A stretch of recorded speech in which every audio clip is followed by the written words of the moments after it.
Hello दोस्तों, स्वागत है आप सभी का आपके अपने YouTube channel toppers basic classes में। तो आप सभी लोग कैसे हैं? उम्मीद करते हैं आप लोग बिल्कुल ठीक होंगे और अपनी पढ़ाई को भी आप कंटिन्यू कर रहे होंगे। जैसा कि आपको बता देते हैं, जो लोग नया हैं, ये हमारा आरपीएफ, एसआई और कांस्टेबल का प्रैक्टिस सेट चल रहा है और आपको ये रेगुलर चलेगा जब तक आपका एग्ज़ाम नहीं हो जाता। और जो भी लोग चैनल में नए आए हैं तो चैनल को फटाफट से सब्सक्राइब कर लें आप लोग सभी, और अपने नोटिफिकेशन को ज़रूर ऑन कर लें, ठीक है, ताकि आने वाला वीडियो आपको टाइम टू टाइम प्रोवाइड हो सके। इसलिए मैं बार बार कहती हूँ सब्सक्राइब एंड नोटिफिकेशन ऑन कर लें। तो चलिए स्टार्ट करते हैं। आज का हमारा पहला क्वेश्चन क्या है? पहला क्वेश्चन है हमारा 81वें गोल्डन ग्लोब अवार्ड 2023 में सर्वश्रेष्ठ निर्देशक का अवार्ड किसने जीता? पूछा आपसे गया है कि 2023 का जो 81वां गोल्डन ग्लोब अवार्ड है तो इसको किसने जीता है? ये है हमारे क्रिस्टोफर नोलन, ठीक है, इन्होंने जीता है। ऑप्शन ए आपका राइट हो जाएगा। चलिए नेक्स्ट क्वेश्चन की बात करते हैं। तो नेक्स्ट क्या है हमारा? दक्षिण एशिया में पहला सेंटर फॉर स्पीशीज सर्वाइकल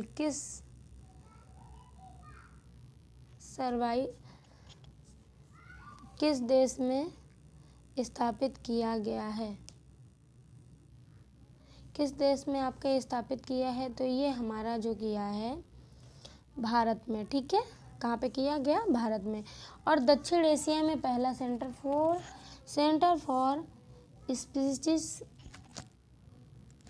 स्थापित भारत ने किया है, ठीक है। तो ऑप्शन सी हमारा राइट हो जाएगा। चलिए नेक्स्ट क्वेश्चन की बात करते हैं। तो नेक्स्ट क्या है हमारा? असहयोग आंदोलन के प्रस्ताव की पुष्टि दिसंबर 1920 में खालिस्तान आपसे पूछा गया है कि कहाँ हुई, ठीक है। आयोजित भारतीय राष्ट्रीय कांग्रेस के वार्षिक अधिवेशन में की गई थी। तो ये किस कहाँ पे की गई थी? ये आपकी नागपुर में की गई थी। ऑप्शन बी हमारा राइट हो जाएगा, ठीक है।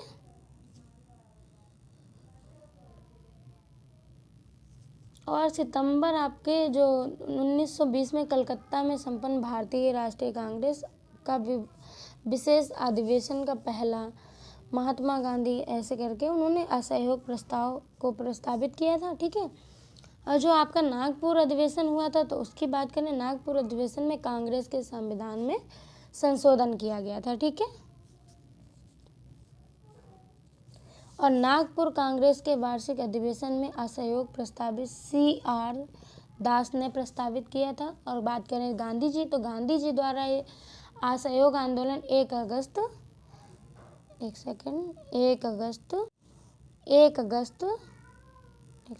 क्वेश्चन ले आते हैं अपना वहीं।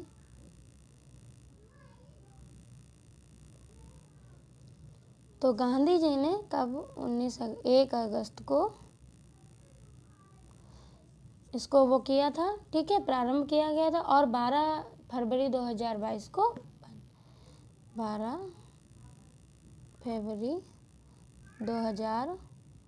1922 को किया गया था, ठीक है, वापस ले लिया गया था मतलब। चलिए नेक्स्ट क्वेश्चन की बात करते हैं। तो नेक्स्ट क्या है हमारा? विश्व का सबसे बड़ा लोकतंत्र कौन सा है? विश्व का ब्राज़ील का है, चीन का है, भारत का है? तो जो विश्व का लोकतंत्र है वो हमारे भारत का है। ऑप्शन सी आपका भैया राइट हो जाएगा, ठीक है। लोकतंत्र शब्द आपका अंग्रेजी शब्द के डेमोक्रेसी का हिंदी रूपांतर है, ठीक है। अगर बात करें लोकतंत्र का अर्थ है तो ऐसी शासन प्रणाली जिसमें जनता स्वयं भाग लेती है, ठीक है। लोकतंत्र आपका कितने प्रकार का होता है? तो बात करें हमारा 2 प्रकार का होता है। पहला हमारा अगर बात करें तो प्रत्यक्ष लोकतंत्र और दूसरा अप्रत्यक्ष लोकतंत्र, ठीक है। चलिए नेक्स्ट क्वेश्चन की बात करते हैं। हम नेक्स्ट क्या है हमारा? करागा डॉट डॉट के सबसे पुराने त्योहारों में से एक ये देवी शक्ति के समान मनाया जाता है। तो क्या मनाया जाता है? ये हमारा मतलब कि कहाँ मनाया जाता है? ये हमारा कर्नाटक में मनाया जाता है। तो उस अकॉर्डिंग ऑप्शन डी हमारा बिल्कुल राइट हो जाएगा। ठीक है, चलिए अब नेक्स्ट क्वेश्चन की बात करते हैं। तो अगर एक सेकंड, केरल में क्या मनाया जाता है? तो केरल का त्रिशूर पूरम।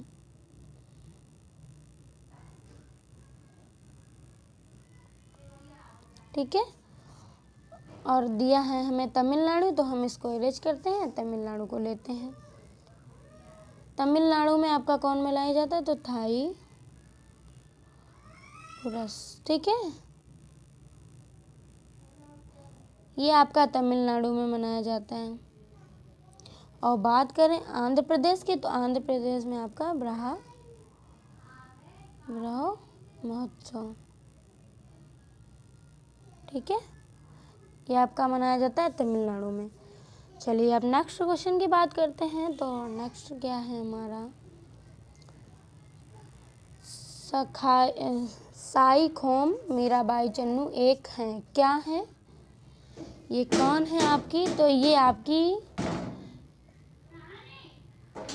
भारतीय भारोत्तोलन के हैं। ठीक है, ऑप्शन भी आपका राइट हो जाएगा।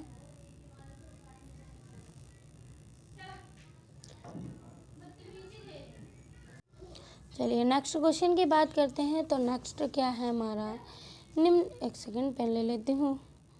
निम्नलिखित में से कौन सी एक यांत्रिक चट्टान है? तो कौन सी आपकी एक यांत्रिक चट्टान है? तो ये है क्वार्टजाइट। ऑप्शन डी आपका राइट हो जाएगा। ठीक है, ये आपकी यांत्रिक चट्टान है। और चट्टान हमारी कितने प्रकार की होती है? तो ये आप लोग मुझे कमेंट बॉक्स में करके बताएंगे। ठीक है, सभी लोग मुझे बताएंगे कि चट्टान हमारी कितने प्रकार की होती हैं। ठीक है, चलिए अब नेक्स्ट क्वेश्चन की बात करते हैं। तो नेक्स्ट क्या है हमारा? निम्नलिखित में से कौन सा एक मौलिक कर्तव्य है? ठीक है, मैं 4 क्वेश्चन पूछ के फिर आपको सही बताऊं ऐसा नहीं चाहती हूं, इसलिए मैं सीधा क्वेश्चन कराती हूं और जो उससे रिलेटेड हमें इम्पॉर्टेंट लगता है मैं उसको करवाती हूँ। ठीक है, क्योंकि ऐसे 4 कराने से मेरे हिसाब से वो टाइम वेस्ट होता है, क्योंकि बताना हमें घूम फिर के सही क्वेश्चन होता है। तो इसलिए जो इम्पोर्टेंट होता है उस क्वेश्चन के साथ उतना हम करा देते हैं। ठीक है, तो क्या था हमारा? एक मौलिक कर्तव्य है, तो क्या है?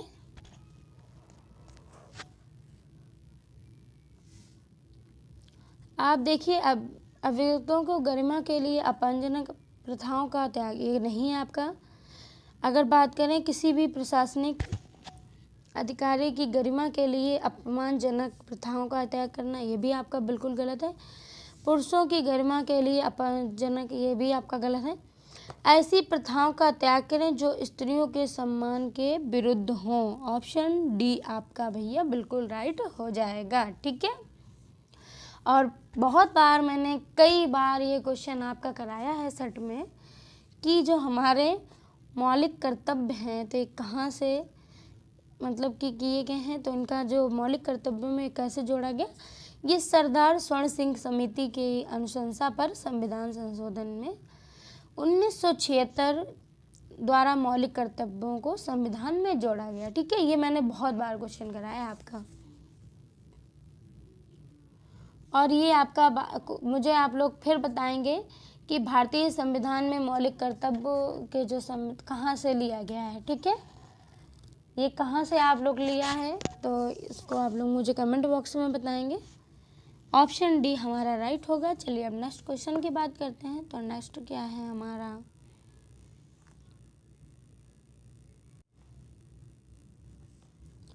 नेक्स्ट क्वेश्चन की बात करें, निम्नलिखित में से कौन सी गतिविधि अर्थव्यवस्था के तृतीय क्षेत्र से संबंधित रखती है? कौन सी गतिविधि है जो अर्थव्यवस्था के तृतीय क्षेत्र से संबंधित रखती है? तो ये भंडारण जो है ये आपका तृतीय क्षेत्र से संबंधित रखता है। ठीक है,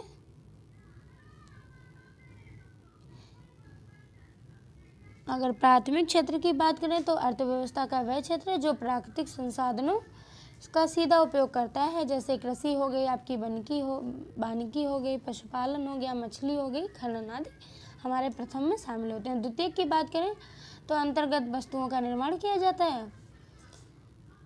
ठीक है, चलिए नेक्स्ट क्वेश्चन की बात करते हैं। तो नेक्स्ट क्या है, ये भैया क्वेश्चन आपका पूछा बहुत जाता है। नोटबंदी तो हो गई लेकिन क्वेश्चन छोड़ गई। तो चलिए नेक्स्ट क्वेश्चन क्या है हमारा, 2016 में भारत सरकार द्वारा किन किन करेंसी नोटों का विमुद्रीकरण किया गया था, यानी नए नोट हटा दिए, मतलब पुराने नोट हटा दिए गए थे, नए नोट लाए गए थे। तो किन नोटों का किया था ये सबको पता होगा लगभग। जो हमारा किया गया था 500 और 1000 के नोटों का। ठीक है, तो कौन से ऑप्शन में, सी में हमारा दिया है 500 और 1000 के नोटों का विमुद्रीकरण किया गया था। और ये कब, तो ये आपका 8 नवंबर 2016 को किया गया था। ठीक है, याद रखिएगा 8 नवंबर 2016 को, ठीक है, किया गया था। और सर्वप्रथम, अगर आप लोगों को पता है कि सर्वप्रथम आपका विमुद्रीकरण कब किया गया था, तो ये आपका 1900 एक सेकेंड कब किया गया था, 1946 में किया गया था। ठीक है, विमुद्रीकरण 1946 में किया गया था। विमुद्रीकरण द्वारा कानूनी मुद्रा के रूप में मौजूद मुद्रा इकाई प्रचलन से बाहर करने का कार्य है। ठीक है,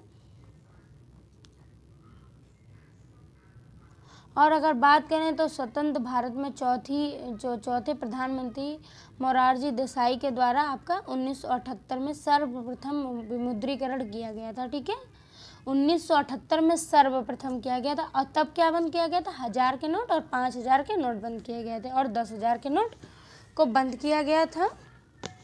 ठीक है, आप कॉपी पेन लेके बैठा करिए ताकि कोई इम्पोर्टेंट अगर मैं बोलती हूँ तो उसको आप नोट कर लीजिएगा। चलिए अब नेक्स्ट क्वेश्चन की बात करते हैं। तो नेक्स्ट क्या है हमारा, भैया देख लेते हैं। भगोड़े आर्थिक अपराधियों को भारतीय अदालतों के अधिकार क्षेत्र से बाहर रहकर भारत में कानून की प्रक्रिया से बचने से रोकने के उपाय प्रदान करता है। तो ये हमारा क्या प्रदान करता है, तो ये भगोड़ा आर्थिक अपराधी अधिनियम आपका 2018 प्रदान करता है। ठीक है, तो ऑप्शन डी हमारा राइट हो जाएगा। अब नेक्स्ट क्वेश्चन की बात करते हैं। तो नेक्स्ट जो हमारा क्वेश्चन है, पहली निर्वाचित सांसद निम्नलिखित में से किस वर्ष में अस्तित्व में आई थी। पहली निर्वाचित सांसद निम्नलिखित में से किस वर्ष अस्तित्व में आई थी बात करें तो ये आपकी 1952 में आई थी। ऑप्शन सी आपका राइट हो जाएगा, जिसको संविधान, भारत का संविधान जो था वो 26 जनवरी 1950 को लागू हुआ था। कब हुआ था, 26 जनवरी 1950 को। ठीक है, लागू किया गया था। चलिए अब नेक्स्ट क्वेश्चन की बात करते हैं। तो नेक्स्ट क्या है हमारा,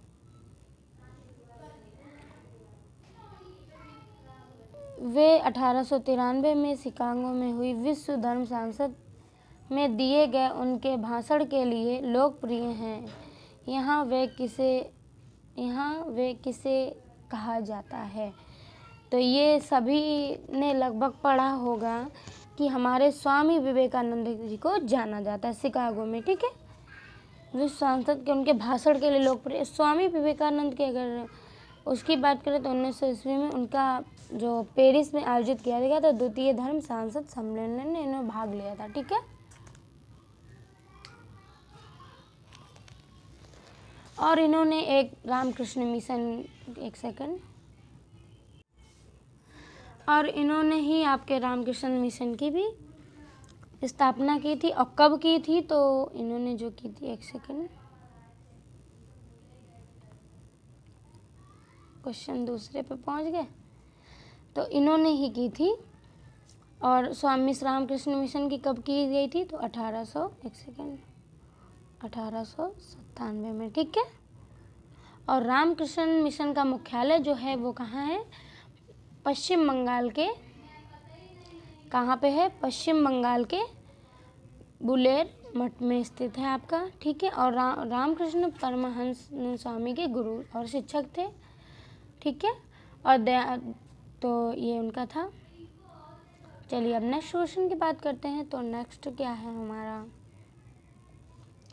स्ट्रेट फ्रॉम द हार्ट निम्नलिखित में से किस प्रसिद्ध व्यक्ति की आत्मकथा है?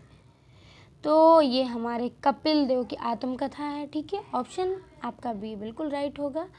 और बात करें तो आपकी सुनील की, अगर सुनील गावस्कर की बात करें तो इनकी जो है सनी डेज आइडल्स, ठीक है, ये इनकी है, कहीं आप नोट कर लीजिएगा। और सचिन तेंदुलकर की उसकी बात करें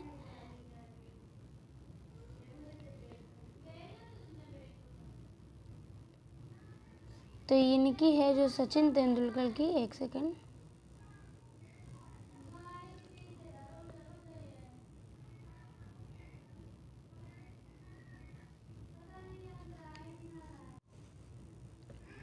तो चलिए नेक्स्ट क्वेश्चन की बात करते हैं।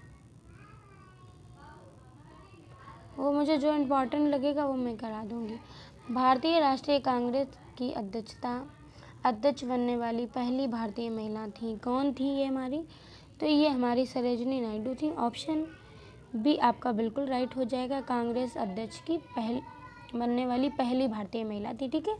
और अगर बात करें तो कानपुर कांग्रेस अधिवेशन में आपका 1925 में प्रथम भारतीय महिला अध्यक्ष सरोजिनी नायडू बनी थी, जबकि महिला कांग्रेस अध्यक्ष के क्रम में इनका दूसरा नंबर था, ठीक है।